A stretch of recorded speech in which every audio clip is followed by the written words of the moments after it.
a chimp. What up, brother? Oh boy.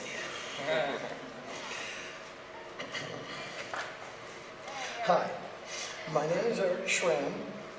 Pastor and I have talked about my struggles several times, but recently he asked me, dude, I'd like to give you testimony. I want you to share your struggle, if you're comfortable with it.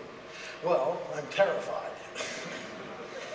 Not because of the crowd, but because my family's here. And the last thing I want to do is to hurt the people I love the most. I used to blame them for everything that went wrong in my life, and I stopped doing that a long time ago, and I love my dad very much. But here I go. I was going to do what I do best and focus on my problems, but Pastor said to do it on Thanksgiving. No stress. So when you see what I've survived and even prospered through, you'll understand what I have to be thankful for. But let's take this in chronological order, a guaranteed 20 minutes or less. I'm the youngest of four and was born 4 pounds, 10 ounces. 7 weeks premature. My medical records say, at birth, the doctors noticed me squinting with severe muscle spasms. Now, as a toddler, some people would say, too young to remember this, I heard yelling, and I got out of my crib again, went into my parents' room, and was about to give the back of my dad's knee a big hug when I saw my mom get shoved real hard. And I heard, I don't see why you kept him. I don't see why you didn't abort the little... It was the swear word that told me what was meant. I wasn't wanted. I assumed I wasn't even loved. But despite that incorrect assumption, I turned out to be an annoyingly happy, loving, hug every stranger, skip everywhere little boy, the one you want to hit. God also preserved me. I would have been aborted if my mother hadn't been a die-hard Catholic. I'm standing here today only by the grace of God. And for a long time, I didn't forgive God for that. I assumed, as a Christian, that he left me here on earth so he'd have someone to play with. Kind of like a sociopath. Now, I had 3 issues growing up. Judy, Greg, and Christine. I mean, lazy eye, so I have no depth perception. Muscle spasms that can make my legs lock up so I fall backwards, stiff as a board. It's called congenital myotonia. And ADD, or as everybody assumed, why don't you focus? From preschool on, these 3 problems caused me one major problem: bullies.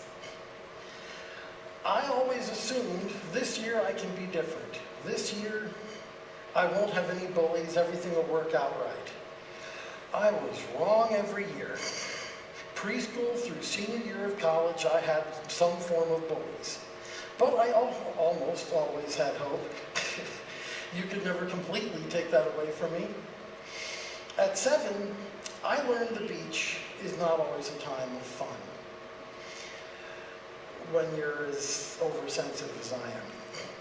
We were packing up to go home. I needed to go to the bathroom. So I told them where I was going, and Mom said, hold it, wait, we're packing up. Just wait a minute, we'll go with you. And I just said, I'll be right back, ignored everything and left.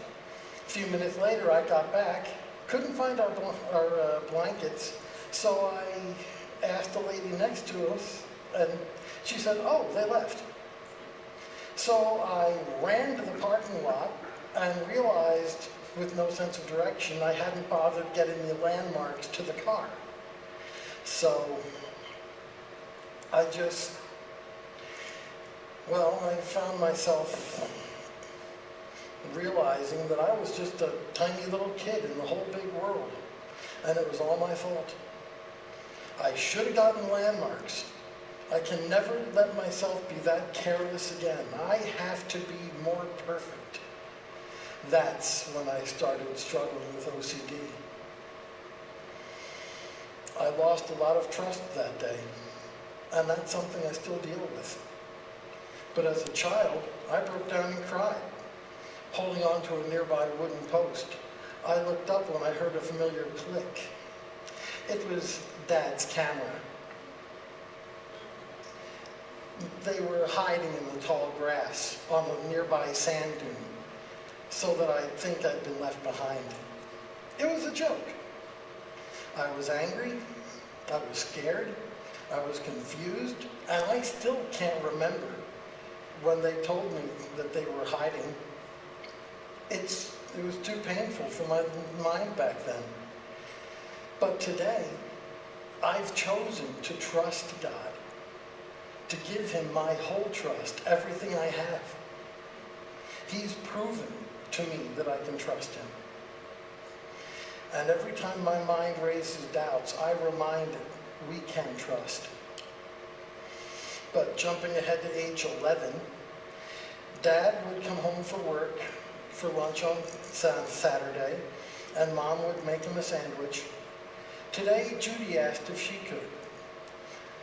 And when Dad saw that it wasn't made right, he got upset, said a hurtful word, didn't know that Judy was the one who made it, and she ran to her room crying.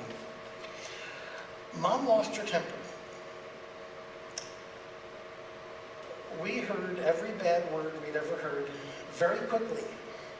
And then we saw a lot of sharp and breakable objects being thrown that way. And it ended with something we'd never heard before. Pack your things, we're leaving. That day, everything except me changed. I was terrified. I didn't know what was going to happen. But I was clinging to my mother emotionally, not letting myself face anything that was going on. I was living in denial. I didn't know that I had chosen a substitute for God. He couldn't get into my heart. I made sure something was in the way.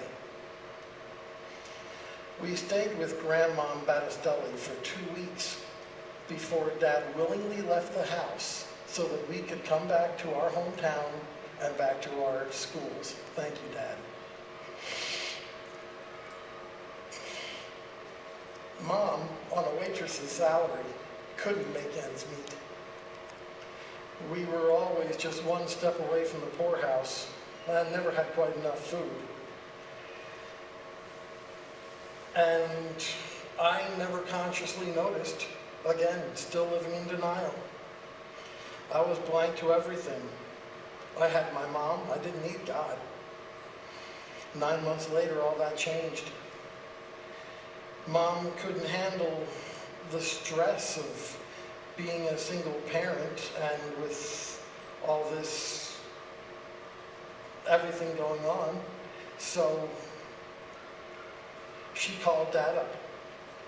Bob, if you want to handle this, come over, come get the kids. In the hour it took Mom to pack 1 carload worth of stuff, everything changed. I lost my trust in the world, my faith, my trust in everything. My life fell apart. The person I'd chosen as my focus was gone. I didn't have her. I didn't have God. I was truly empty. Dad took over. As Mom looked back while walking to her car, about to be homeless by choice, that image was burned into my mind. And I remember thinking, I can never trust a woman again. But now, as she's gotten older and I've gotten a little wiser, I've been able to see her as the injured person, vastly overstressed that she was, dealing with stuff I couldn't understand back then. And now I'm glad to take care of my dad, to make sure his later years are a lot more pleasant than they could be. It's a gift from God to me. But back then at 11, all I could do was hold a kitchen knife and think what I learned on one TV show.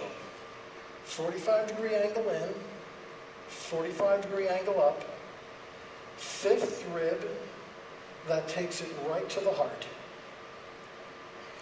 I wonder if it would hurt. It's supposed to be instantly fatal.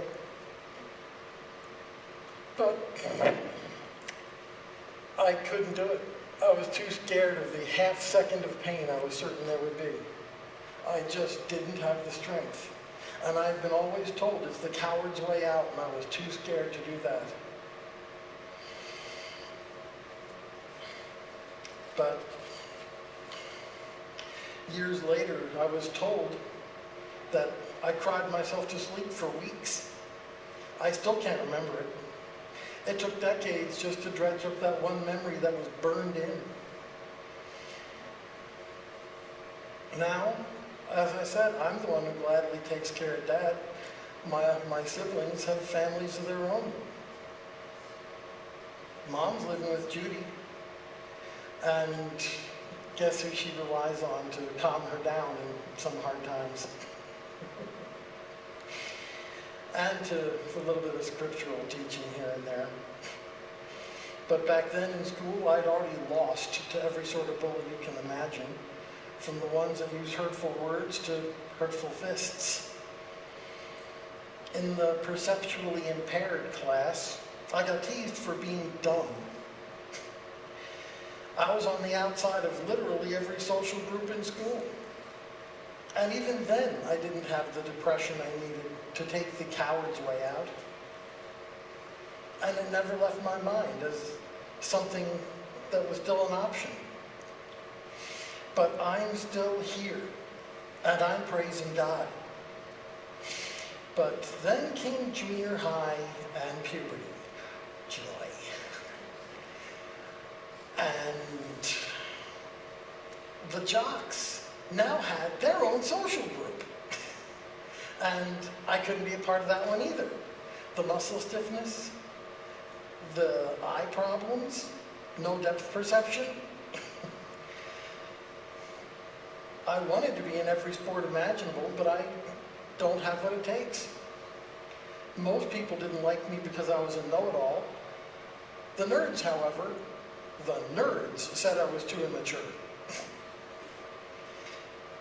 Then I learned that I was on the outside of the biggest social group of all, one that nobody realizes there is. My first crush wasn't on the cheerleader, the girl in front of me, or Miss So-and-so who teaches English. It was a teacher. The problem is, he was married. I learned that day that I couldn't relax with the other guys and talk about girls because I'm gay. Now think of all the insults you've heard. Well, that's kind of queer, meaning strange. Or, oh, don't be gay. Or the ever so simple fag. As a Christian, when you see a couple guys holding hands walking down the street, do you look at them a little strange? Maybe pull the children a little closer? Well, I'm here to say there's a lot of Christian stereotypes, there's a lot of gay stereotypes, and despite what the news would have us believe, being a pedophile is not one of them. Kidding. But we do, even gay people have gay stereotypes that they live with. And they don't even realize it either. But back then, I didn't go to church. I didn't think I hated God. I was alienated from him, but I didn't hate him. I didn't see why I needed to go to church. Everybody in my family went, and they were hurtful. Everybody in church was boring, at least the one I went to. So God snuck into my life when I was 20. My sister Christina went to a holy roller church and tricked Dad, and got Dad to go just once. he dragged me. I went to the altar just to get her shut up and just to please Chris. And still didn't know God. One preacher on the radio, I promised her I'd listen to her station, said, you can't go to heaven by pretending to be a Christian. And it's like a little light bulb went on. Oh, so I gave my life to God. And that really screwed up my life. As a young Christian, my sister Chris was only like 6 months in the church before me. Her